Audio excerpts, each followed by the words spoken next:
His speaker up a little bit closer to his... No, we're all right. We're okay? Yeah. Okay, he says we're fine. Okay. All right. We're ready. Can you hear me okay? Do I I need hear to talk you fine. lower or higher? Or okay, I'm fine. Just good. Good, okay. Ready? Am I on? My name is Charlie Henson. I'm in Columbus, Ohio. This is August the 28th, 1997. I'm with Joseph F. Nubie here at the 12th Armored Division reunion, the 51st one. I want to thank you for letting us talk to you today. And first of all, I'd like to know your full name, where you were born, and on what date you were born. Name is Joseph Francis Nubie. Born in Chicago, Illinois, June 7th, 1924. Tell me about your parents, who they were, where they came from, and your family. How many brothers and sisters? I had 3 sisters and myself, and my parents were my mother was born just in Pennsylvania in 1901. She was very young at the time, and her parents came from Slovakia, and she could speak it well as she grew up with her parents and never taught me one word. So, but she was great. And my dad, he was a great guy. Born in Hobart, Indiana. And he's deceased now. What were their names? My mother was Anita Cecilia Visoki, maiden name. And my dad, Ira Leroy Nubie. And he had some property in Michigan. We still own it, 80 acres of wooded area. He stayed there a while. Generally, we lived in Chicago, but later on, he lived up in Michigan. And What did he do in Chicago? What did your family do? he was an electrician with the Chicago Transit Authority. All his life he worked as an electrician with them. Steady, good job. And he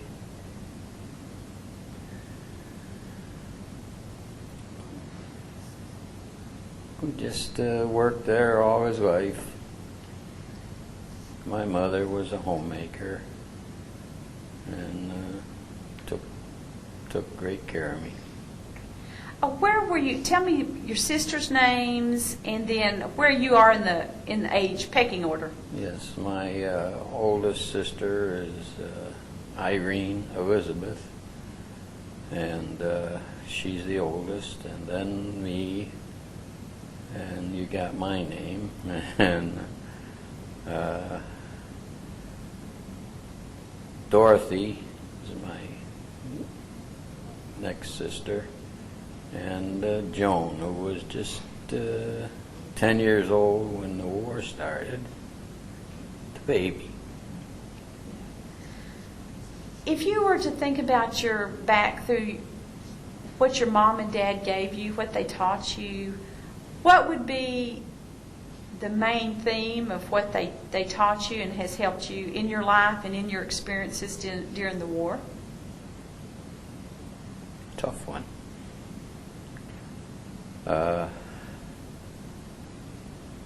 As you can see, I'm not a very eloquent speaker, so I hesitate a little bit. But would you repeat that question? What is the thing that your mom and dad taught you? Jury. What was the thing that your mom and dad taught you that has made a difference in your life? Whether it's the war or after the war or made you who you are today? I can't think of any specific thing. They didn't allow any problems for me to get into. Growing up in Chicago, you get involved with some of the boys. I pretty much avoided it. Had a couple of friends that didn't, and got away from that. And the buddies are good now, too. Went to Lane Tech High School, which is a big high school in the city, and took college preparatory courses, but never really thinking I would go to college. And I wouldn't have if ASTP didn't pick me to go to school there. And then the GI Bill paid for the one after the war. And again, you never plan on that. That's the way it happened. And, What year did you finish high school? oh boy, 1942. Okay. Let's get you, okay. And You then- graduated from high school, then tell me what got you Draft. the draft. Drafted me, yes. I wanted to be a pilot in the Navy, and I went and signed up, and they said I was colorblind. They had a big book. What's that number? And I couldn't see any number. Later, I see what the number is supposed to be. It's a huge number, and but it was too late. And they said, "No, you didn't pass." So I gave that up, and then when they drafted me, I went to basic training in Texas at camp, anti-aircraft camp right in Houston, Galveston, down, and did my basic training there, and then after it was over, a lieutenant said to me, "How come you weren't in the Air Corps with as smart as you are?" Well, I didn't know up till then that I was smart. But I did real well on the test. And I told him the story about the colorblind, and he says, "Well, I'm going to send you to school at ASTP." That's the first I heard of it. Even didn't know what it was, but and then of course you all know after the training at the ASTP, we went to the 12th Armored Division. Where did you go to school in the ASTP? Texas A&M. Texas A&M. Yeah, good school. How many Yeah. semesters did you get the whole way through, or No. did they cut you off? You were one of them that were cut off? I didn't get all the way through. They, in fact, it was a long way from maybe a sophomore year. You know, they had that accelerated program where you go 8 hours a day to school, and then I moved around there. But after they got me to go, I didn't need to go, they picked us to the 12th Armored Division, which I had never heard of up till then. Did you have any how did you find out that your program was ending, and what was the general feeling of the ASTP students when they found out that it was over? No problem. it was no problem when we went in. I didn't know anything from what was happening, or that's the Army. They put you in and you go there. And instead of going to school, I went to the 12th. I had no problem doing that. Those were days when if you were 18, you were in the war. And that's I was 18 when they drafted me, and then eventually they sent us to Camp Barkley, and they lined us up to a captain and to assign you to different positions. And I happened to have a tank captain. Well, I didn't know he was a tank captain, but he said, "What do you think about being in the tanks?" And I hesitated. It never occurred to me up till that moment, do I ever want to be in a tank, or don't they, or would they give me a choice or anything? And I hesitated. And he said, "All right, well, I'm going to assign you to the 17th Infantry." I'm not, a lot of tanker buddies got killed, a lot of infantry. So,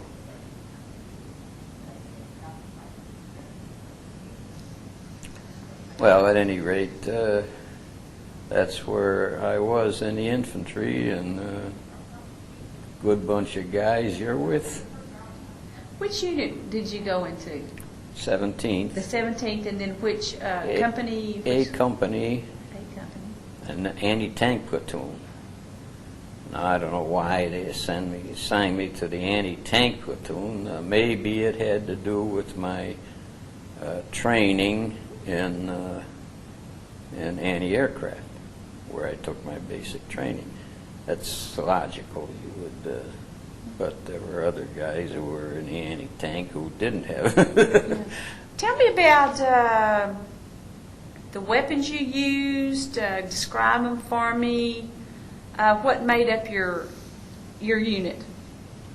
Well, the big gun was the 57 millimeter anti-tank gun.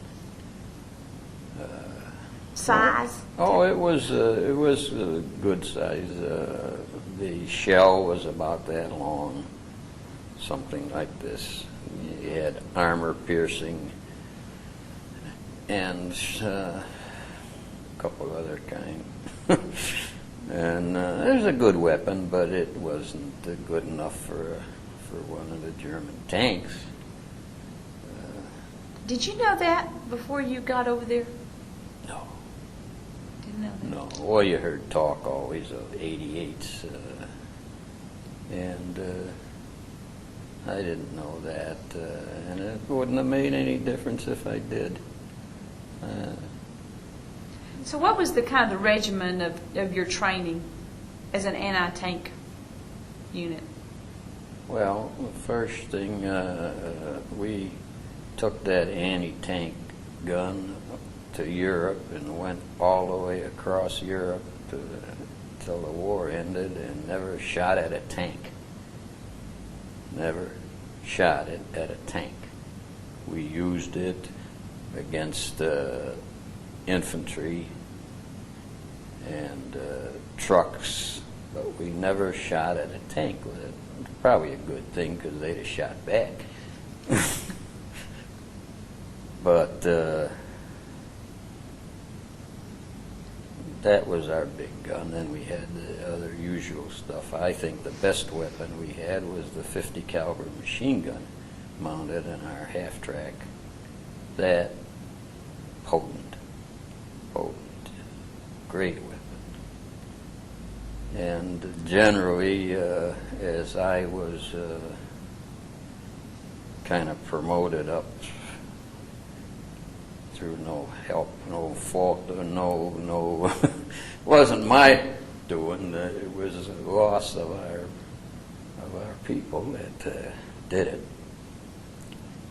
and that was my position, to stand up there with the 50, and I thought that was a great gun, and got us a few people too, a few Germans. Did you have a personal weapon, side weapon, or anything? A rifle. Just a rifle. M1 rifle, yes. That's a great weapon too. That carbine that some of the officers and that had, shoot a BB gun with that. But the M1 rifle was great.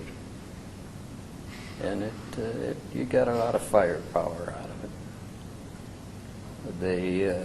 We had in the half-track, they called them squirt guns. That's a little 45 machine gun. As you shot from here to 50 feet away, it would just drop. But it was good if I had to shoot you. I wouldn't have missed. Well, I'm glad you wouldn't miss, but I'm glad you didn't have to. With that 45. But that's about all the weapons we had.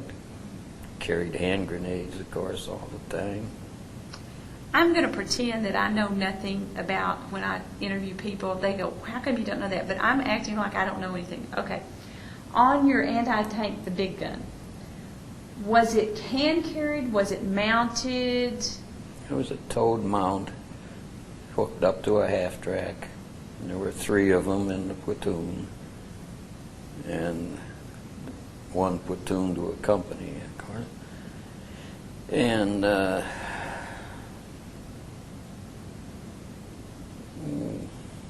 it took, in order to unhook it from the half-track and to get it in firing position, it takes about 4 or 5 men to do that. One man can't very well do it. And we had the 4 or 5 men, so. Was the ammunition then carried in the half-track, or did y'all carry it on yourselves? It was carried in the half-track, too big to carry on yours. You could run with it for 20 feet, but it was loaded in the half-track under the seats where you sat. Worried me sometimes, but we never had a problem where they went off the shelves by themselves. We've had our half-tracks hit, and some of the ammunition went up. So y'all were in the half-track when it was hit? Not me personally or my squad, but we had half-tracks in the company that were hit by 88s and killed them all. The captain, Ferguson, he came and told me how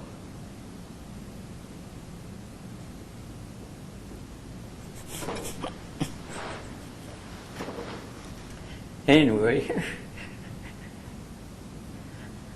I'm not going to get it out. That's okay. How proud he was of these guys. When that half-track was hit, they were all in the air, had their guns, ammunition, everything, ready to go.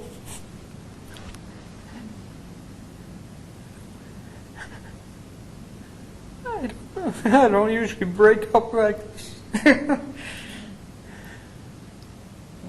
Well, you see the memories. I mean, you see the things again in your eyes and in your heart. So it's not kind of like going back to it sometimes. Yeah. Yeah.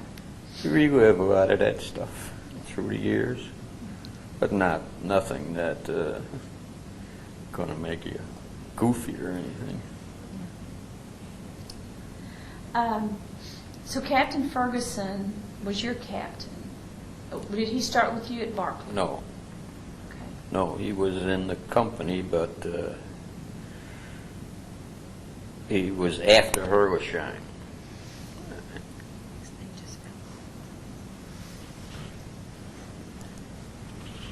And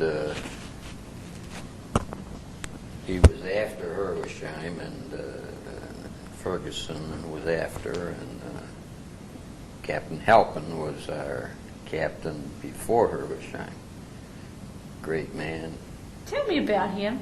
I hear different stories about him. I want to hear what you thought about that man. Well, What he was like. And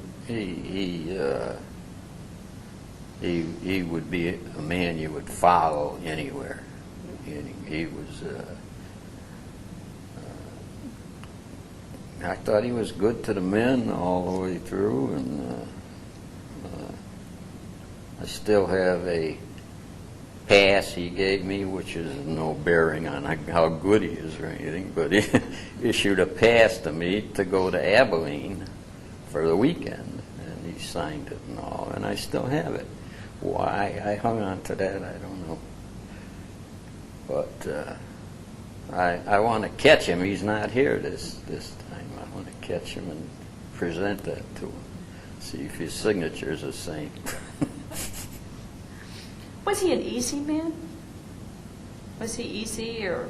No, it wasn't easy. But well,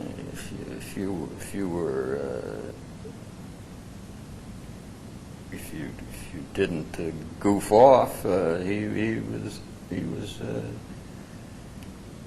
great guy. But Do you think he was any harder on you ASTP guys? Y'all were smart guys coming from college. I didn't see any difference. No difference. I'm sure these other guys who were there all the time are just as smart. Maybe he couldn't do a calculus problem, but who cares? No, they were good people. And, the ones you were with in the squad, were the best. We Those- had Oh, I'm sorry. one guy who kind of goofed off a little bit, and you guys got after him, and he straightened up. Did your squad have a comedian that kind of kept things loose and No, no? Were y'all all pretty serious bunch? I'd say so. I'd say we were.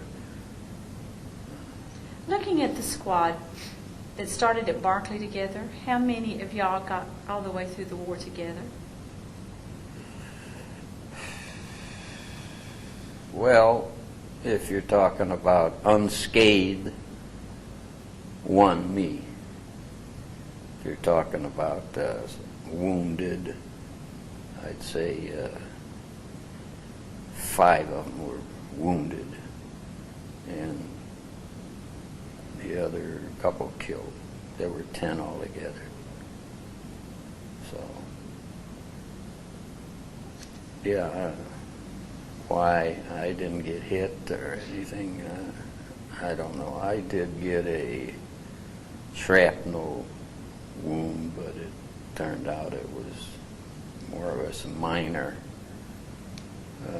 Big welts, which I still have. But I didn't lose any time. I went to the doctors, and they looked at it and all, and he told me what it was, and I had to get back. That was some of my harrowing time, to get back to the rest of the platoon. But I did get back, and Can you tell me about that time?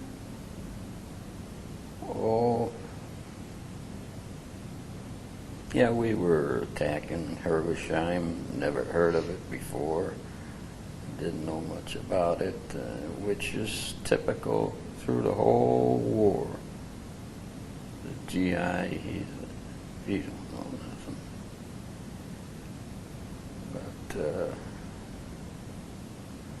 we were attacking Herlesheim, and shrapnel from probably a mortar hit me in the back a couple times. And like I say, it wasn't that serious that I couldn't get back as soon as possible, back to the line. And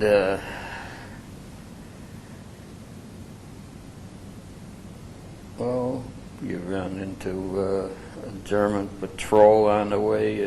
I went the wrong way to follow the platoon and the company in, and I went in a way that was more or less on my own. And there was besides the infantry, there was quite a tank battle going on then. And one of the tanks was backing up. When they do that, they're in trouble. And they backed up almost right up to me. I really didn't see them coming, but I heard them. And 3 guys climbed out of there as quick as they could. And my thought was, I better get away from this tank. They're going to be aiming at that thing, and I'm standing here right next to them. So I moved on. So it's the 3 guys. I always go to these meetings and try and find one of them, but I haven't been able to yet. I would imagine they escaped, or if you want to call it that, they were not hurt, but maybe they were, I don't know. But then I got into the edge of the town, but not in the same places as the rest of the 17th. And the sergeant collared me and said, give us a hand, carry this ammunition and the rations, in which I carried about 4 or 5 boxes into this building. And it worried me later that the Germans were eating them damn things I carried in there. Which they were, I'm sure. But after a while, it was 2, 3 in the morning, and I was looking for a place to get some sleep. And this building was full of GIs laying on the floor sleeping.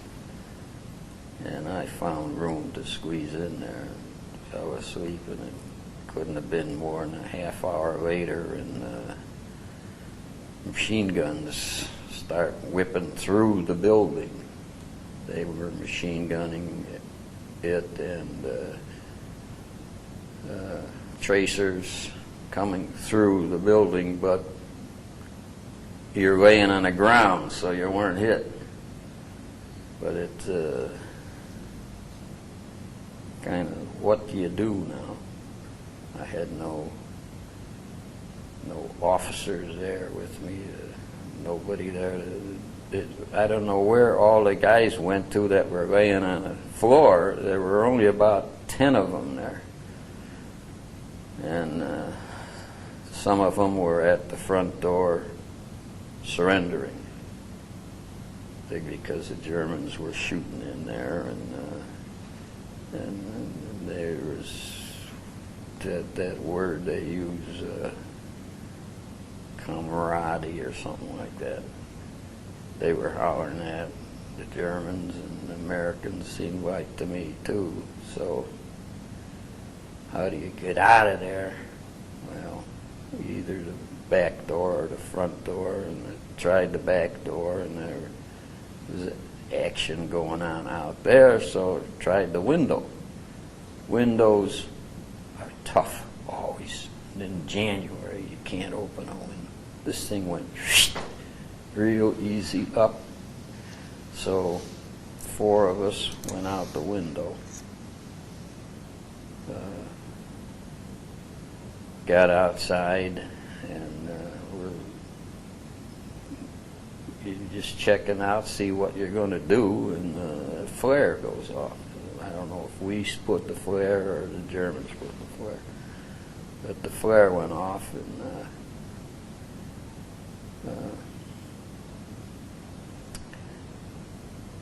so we froze, which you're taught to do. You freeze, and that way they don't see you. Didn't sound very logical, but eventually we decided this was a joint venture, 4 guys. Let's get the hell out of here, flare or no flare. And we went back through the backyard, and then we run into a lieutenant. One of our lieutenants, not from our company, I don't know who he was. And he says, "Whoa, let me call in." So he calls, he says, "We got to go get the colonel. Let me call in."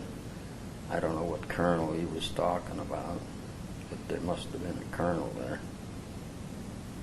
And he says, no, they told him on the radio, don't go in there. Anybody who's in there is lost. So they set up a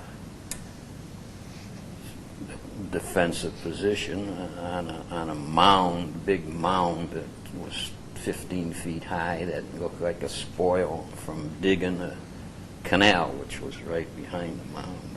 What the hell's the name of that canal?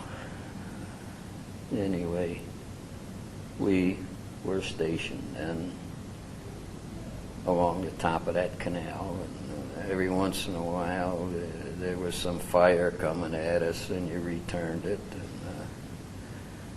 And in the meantime, the 119th Engineers were building a bridge across that canal.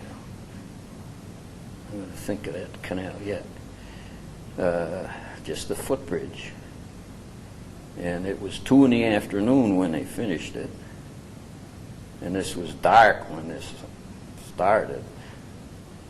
But eventually they had us go out one at a time across the bridge and get back. That's where the remnants of the 17th, they show it on some of these maps, and the remnants of the 17th went out of there. But I keep going in their room here, their CP, and trying to find anybody worked on that bridge. Oh, we built a lot of bridges over the Zorn Canal. That was it. We built a lot of bridges over that. So I'm trying to figure out if it was that one, but I never could find the guy that seemed to have been there too. You know, you just want to pat him on the back. But then they came with the half tracks and picked us all up and took us back to the next town. And this is 2, 3 in the afternoon, and we're there, and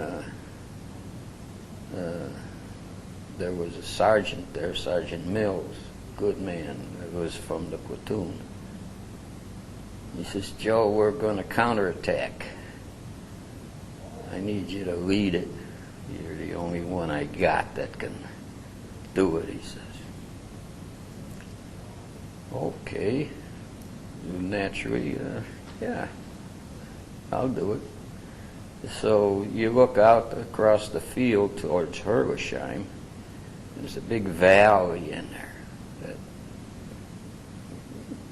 pretty far too far to even shoot yet. But the Germans were coming out of it with about 10 tanks and a couple hundred of infantry. Were coming out of that place, and here I look around, and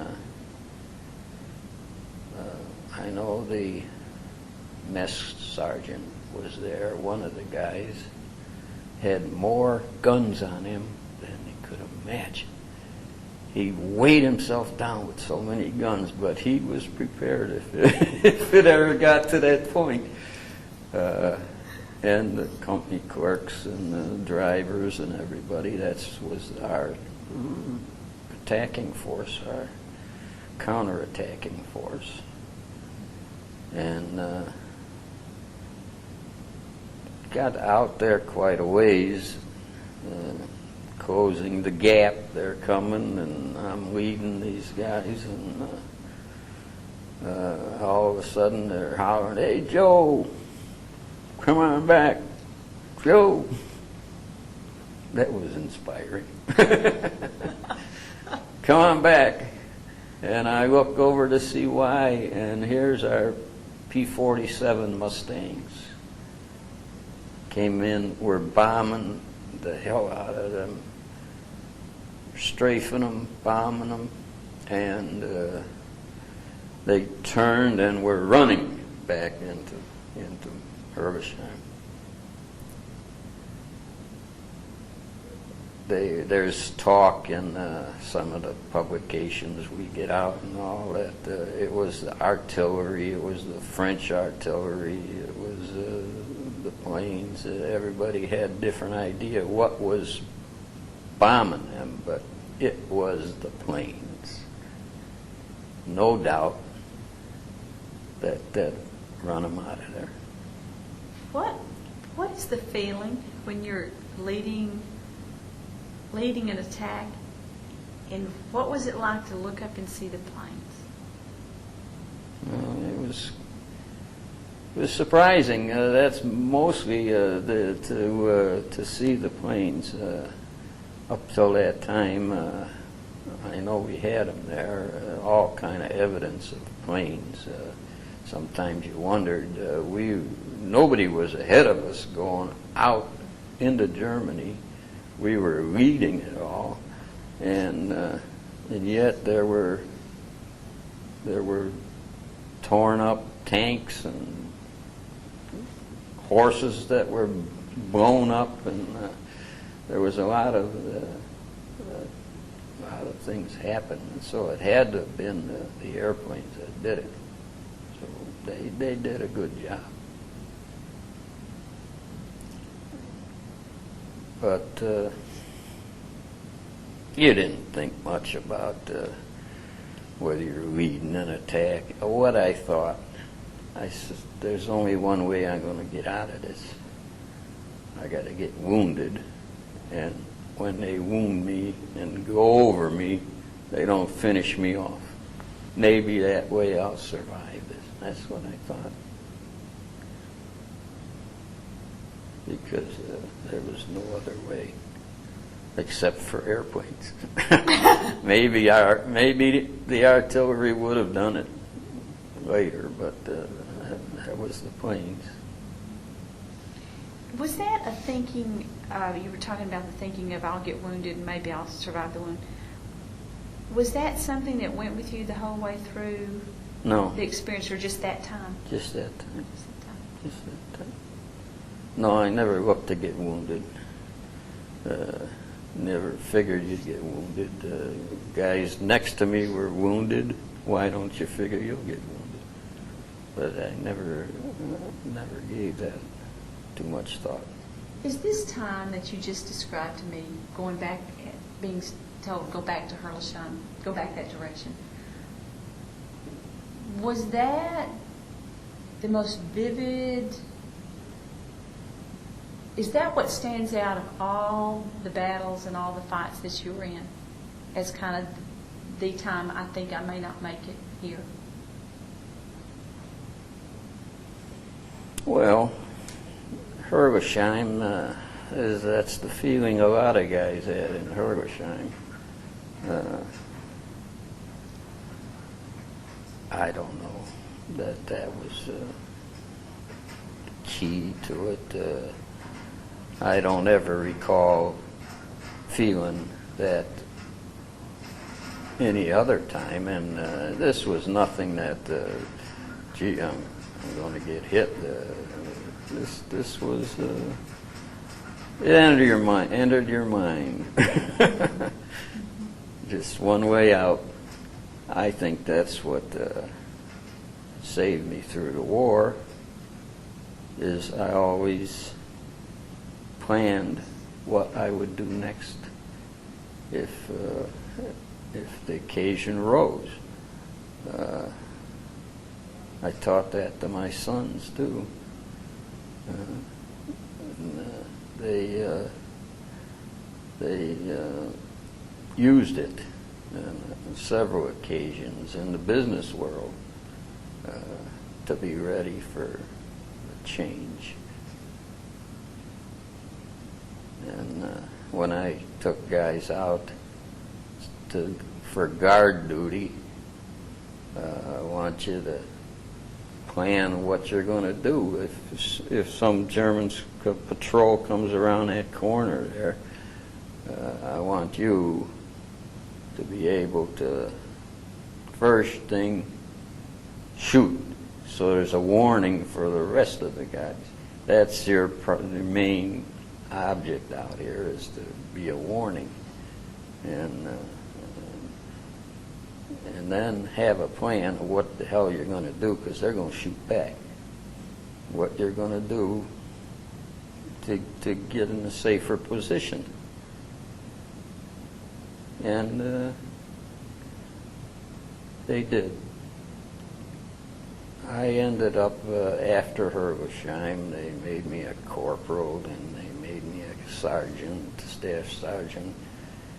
And the reason is they had no others. Now, I feel I would have eventually ended up that way, but I had no big aspirations of being a staff sergeant. Good lieutenant I had, Lieutenant Yarborough. He says, "Joe, I want you to have your men call me Yardbird. I don't want nobody call me lieutenant out here." Yardbird? Yardbird for Yarborough, yeah. Hey, Yardbird. And good guy, he got wounded 3 times. And each time I had to get him and take him back.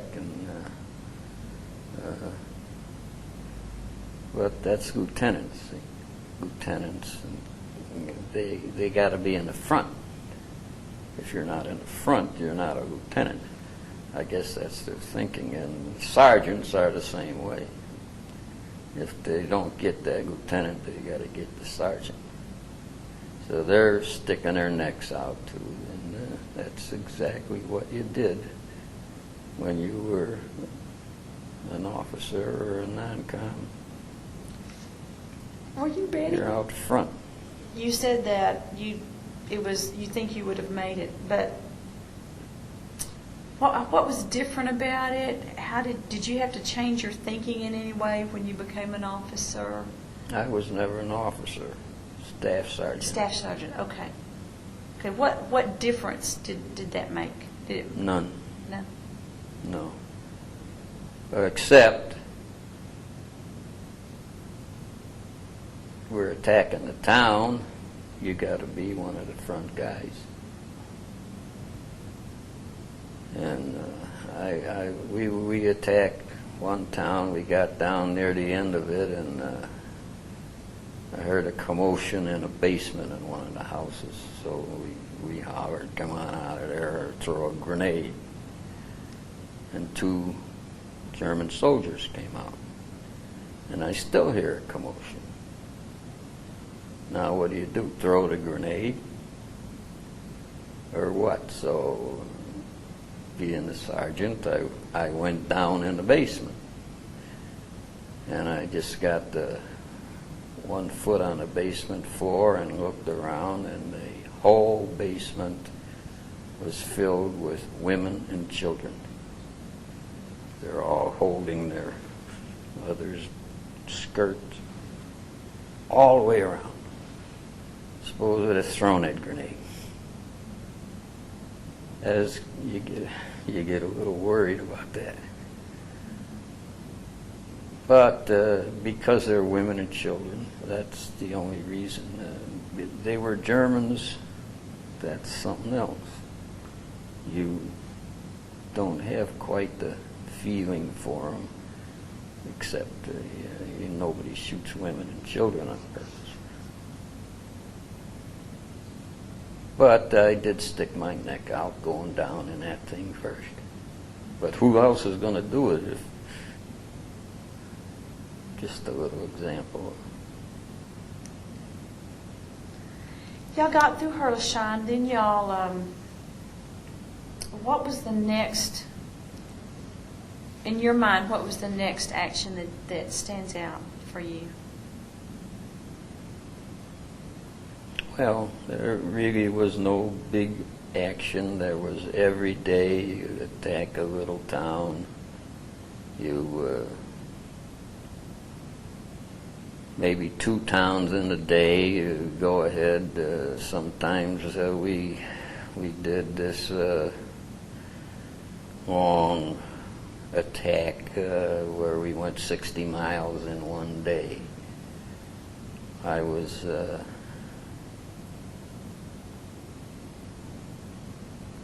wondering why when we came along and went parallel to a German column going the same way we're going. We were on the Autobahn, they were on a side road. Going the same way, we were going a little faster. Now, what do? I mean, they weren't that far away, so I figure you can't let these guys get away with that. So I threw off some shots at one of the trucks, one of the lead trucks there. And nobody else did any shooting on our column. Why not?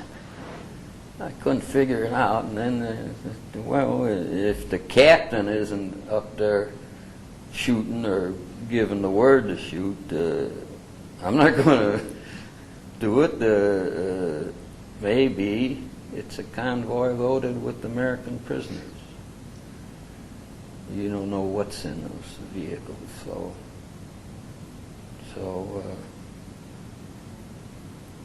but then that's how the war more or less was going after Herleshine. There were we would go out with a striking force of tanks and infantry and the half-tracks, and you would go to till they stop you. And once they stop you, this one time this Lieutenant Yarborough, he says, "Joe, take your platoon, take your half-track and go up there and open up that they're shooting at us, clear that way." So we go up there, boiling up there, fast as it would go, every gun blazing, and you had to go up an incline on the road, and there was banks on each side and Germans on each side. But when we went up there with all that firepower and that beautiful 50 caliber machine gun, we wiped them out. And that's one way of doing it. And we went some more where Lieutenant Yarborough again would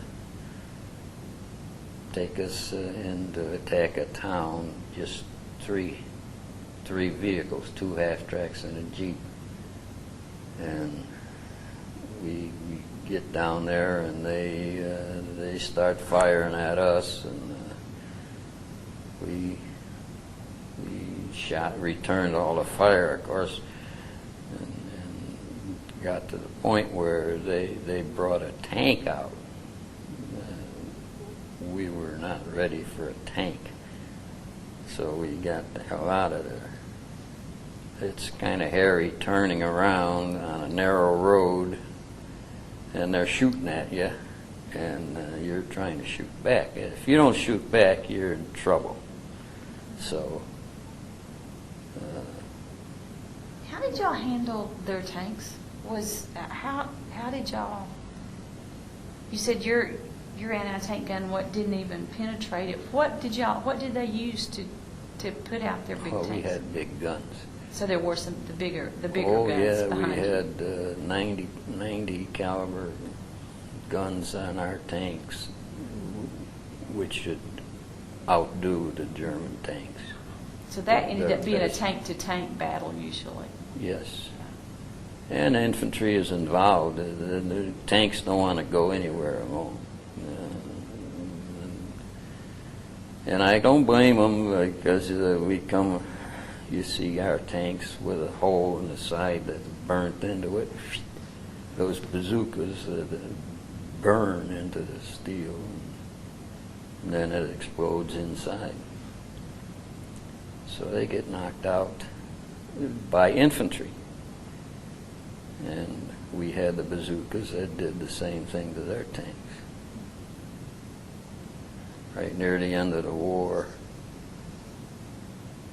we were in a town, and I was up on the second floor of a building, and here come one of the big Tiger tanks with their biggest gun. Come into town, down the main street, and you figure, what in the world is he doing? And he stops right outside the window where I'm at, and he stops there, and that gun just goes wobbling up and down like that. And I said, what is he doing? Get the bazooka out. And then the next thing you know, the hatch unlatches, and he was surrendering is what he was doing. This was near the end of the war. But that's a beauty. That just amazed me about that gun. Oh, goodness. When y'all pushed through and y'all went, how did y'all do that? Because there were times when y'all didn't even rest and didn't have rest, wasn't there? That you just, Yeah. even Yeah. at night sometimes? Oh, yeah. How did you physically manage that? Or did y'all take turns, maybe No. taking a rest in the half tracks or something? But I just want to know how you did that. Not really. We didn't take turns. There was always some time when you can rest. And if you had to go 24 hours, you went 24 hours.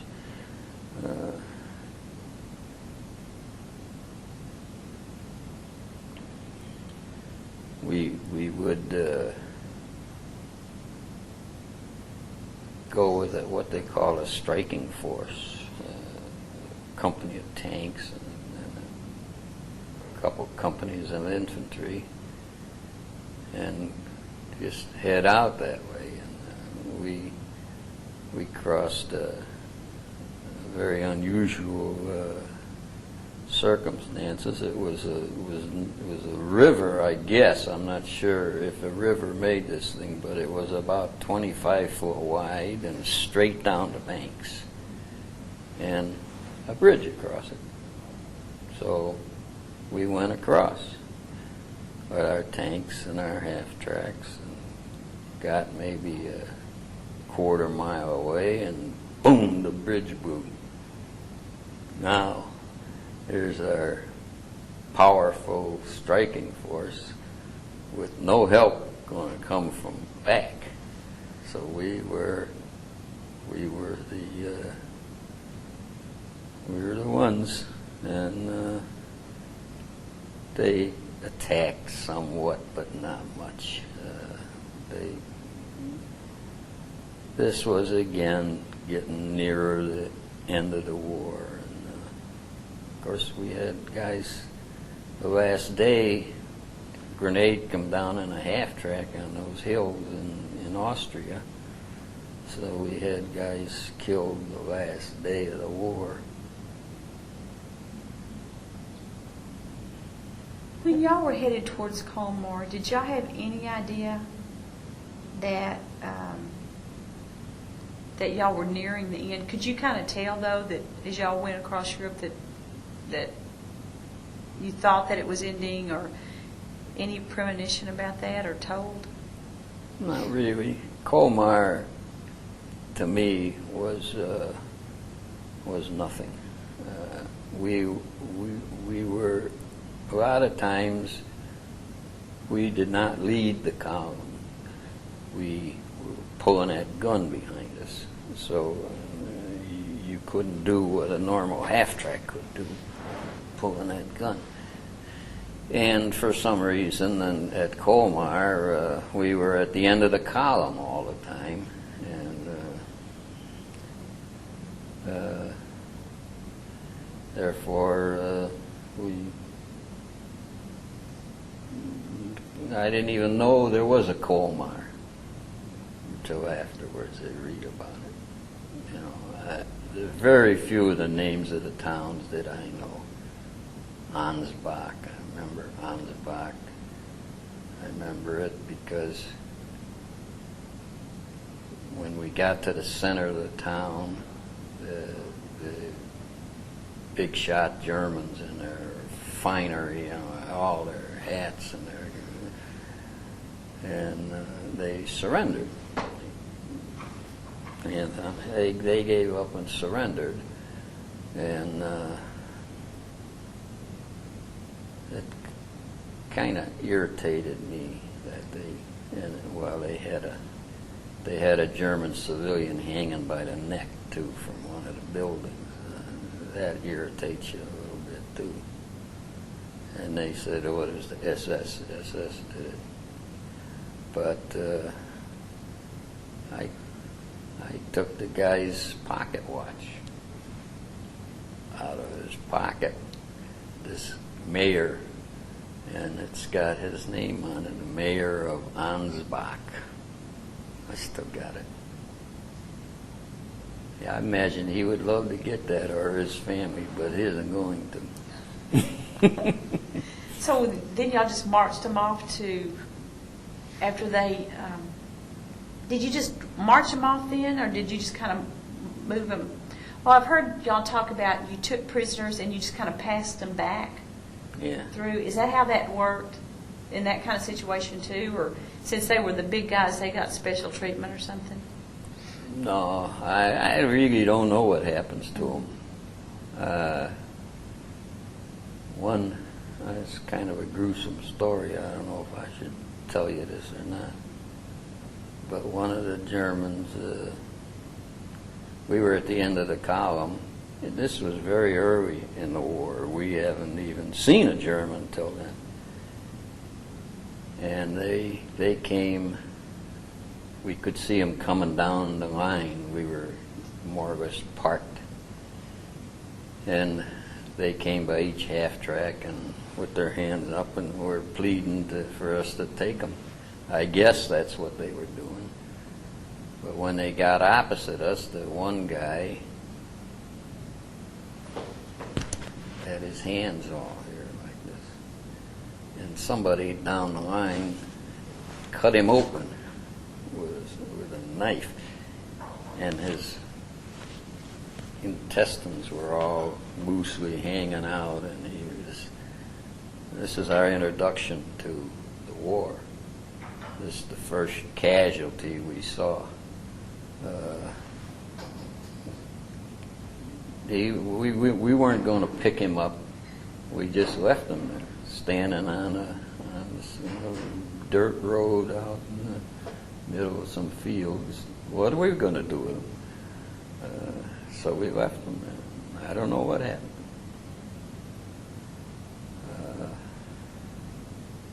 We had the first day we got into combat, there was a American GI from the outfit that we relieved laying in the street, dead, of course.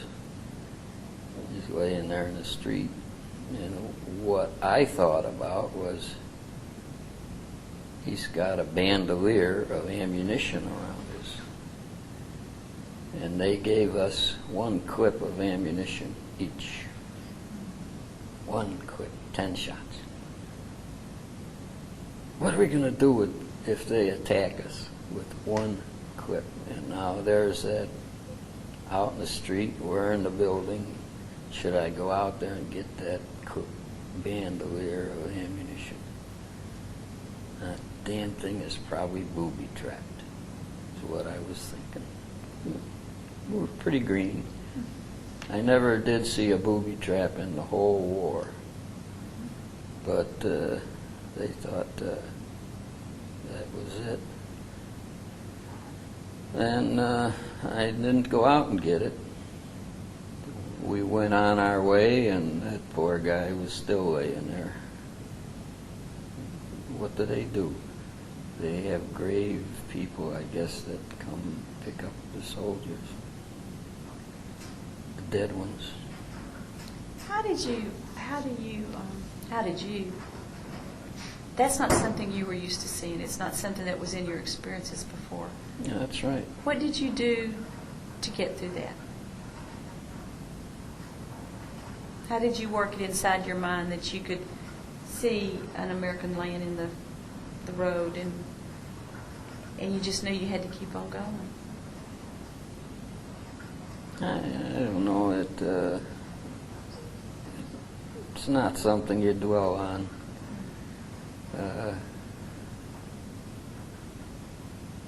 I don't know. You more or less figure it, poor sucker got killed. And maybe he did something wrong. Maybe I'll do the same thing. Or maybe it's just the circumstance and nothing wrong he did. It's just, you really don't dwell on it. I never thought too much of that. Did you make any, I've heard how different people dealt different ways with relationships in the Army. Did you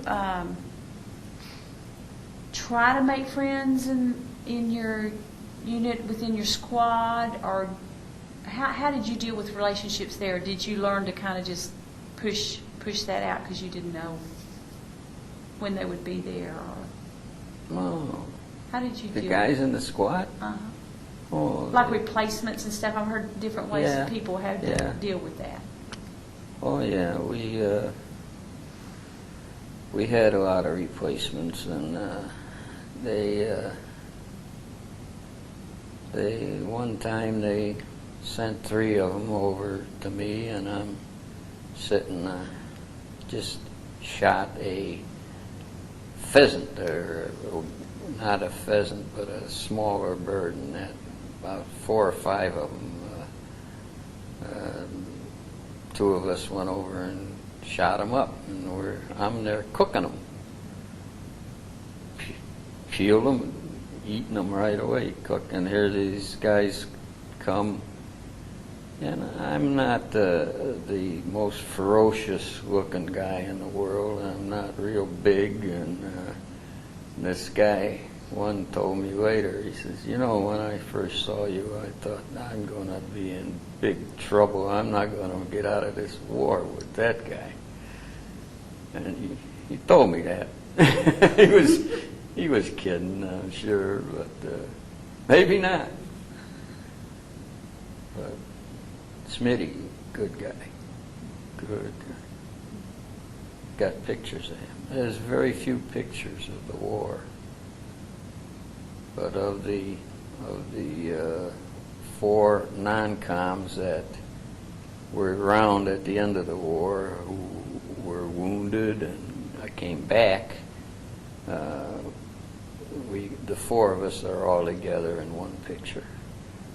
And I don't know if you people want to see any of these pictures I got or not. I don't want to lose them, is the only thing. Yeah, we would like to maybe copy stand them or something like that. Mhm. You know, where we'd make a copy of it. Yeah. And then you keep the original, and then we could keep a copy, and then you tell us what they are. Mhm. We do a lot of that, so we could do that, yeah. I've been reading about every month in the Hellcat News, and know pretty much what you guys are doing, and I think it's good. Let me ask a few more questions. I've kept you quite a while, but if you were to look back at the war, is there one thing that, when you think of World War II, that is the first thought that comes to your mind?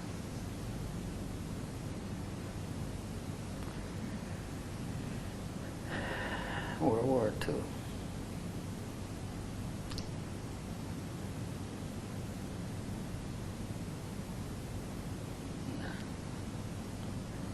I don't have a first thing. No, it's a tough question, tough answer. There's no one thing that stood out. I think the war was a great thing. We needed to do it. It's not something that shouldn't have been done. And as a combat soldier, I think it was the right thing to do. And that's not just because I made it through it.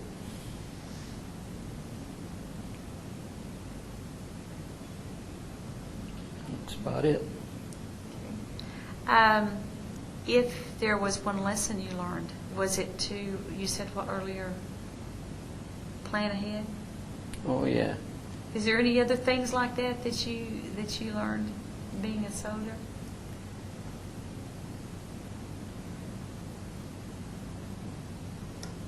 Well, I'm not a easygoing guy. You know, I'm not built like a big guy. I get upset with a lot of people.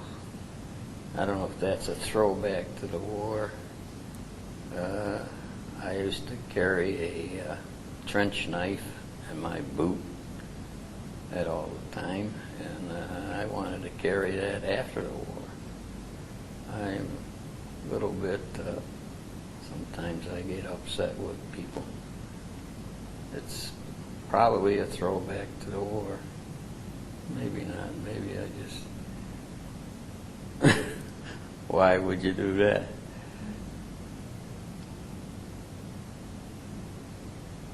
But that I think I learned in the war. More or less you could say to defend yourself. I was taught at ASDP by a lieutenant who was over in Bougainville and was back in the States, and and he taught us all these dirty tricks, how to maim somebody by hand. And I still practice them. If a case came up where I had to, I think I could defend myself. But I wouldn't want to go out and look for trouble.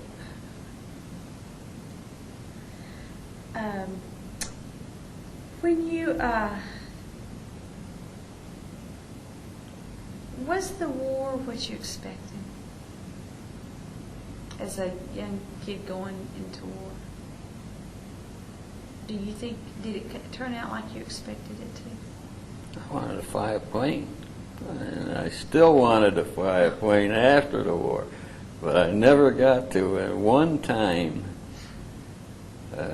in the job I was doing, I worked in road building as a civil engineer, and we had to dispose of some dirt, and the airport there was wanting dirt, so I said, sure, I'll dump it in there. Give me a ride.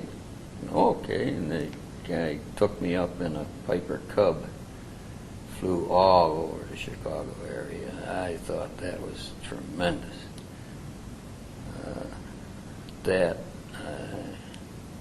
But you know, the one time, and that was my burning desire to fly a plane. I didn't get to fly it, I just rode it. And one more question about what has the 12th Armored Association meant to you? Well, I was unaware of it until maybe 3-4 years ago, till one of my buddies from the anti-tank platoon searched me out with this computer thing, Ed Wazak, and he introduced me to it, and my only regret was I didn't get in on it sooner. I think it's tremendous just to meet the guys again, and should have had it sooner. Well, they had it. In fact, I chewed one guy out. The guy that was out here today walked. Oh no, you weren't there. This was the other girl that walked in. But he was kind of the first one I met when I came to the reunion for the first time. It was a local one, a Midwest reunion, and he says,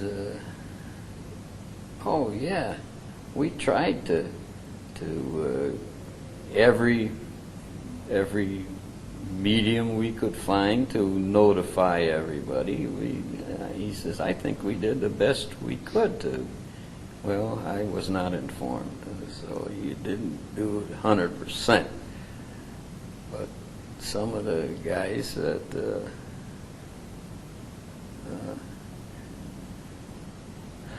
they did 100%. They filled in the gaps. But there are guys, for some reason, every replacement we got after Herlesheim has not been to one of these. I don't know why not. Do you think it makes a difference that they were replacements? Could have been. I don't know that really yet. They did a tremendous job and were involved, and some of them were killed too. And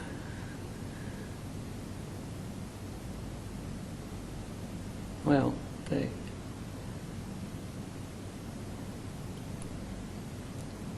I have one buddy, I'm still trying to find him, Armand Sisti.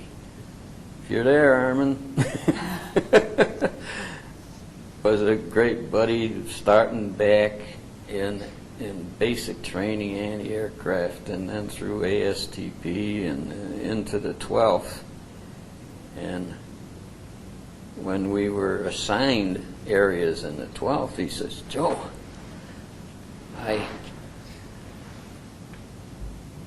I had on my record that I was a welder.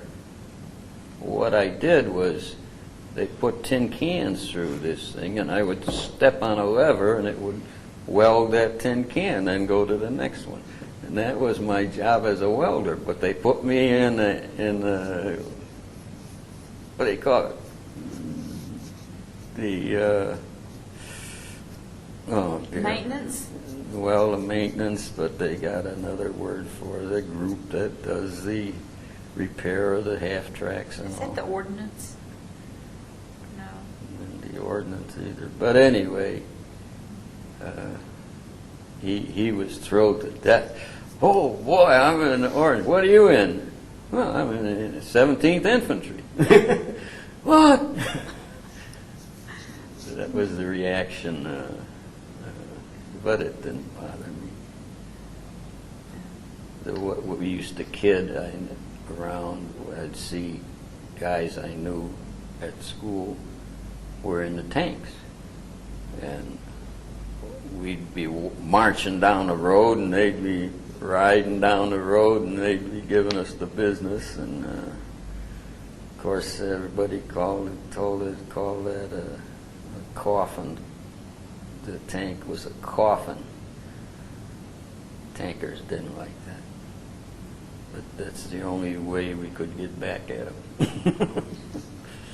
Well, is there anything I've left out that you need to tell me that I've either not known I need to ask you, or have left out anything I've not covered? Oh, I think you covered it all. I'm not much of a writer. I was thinking of writing, like these guys write their things here. And I thought I should write something maybe, but now I can see that you got a video and you heard my story, and I don't need to write. I'm a poor writer anyway. Well, we have it on video. Well, I appreciate you spending your time with us, and I know Mr. Wasak is in town and y'all are spending time together, so I appreciate you taking time to do this. Okay. Thank you. Thank you.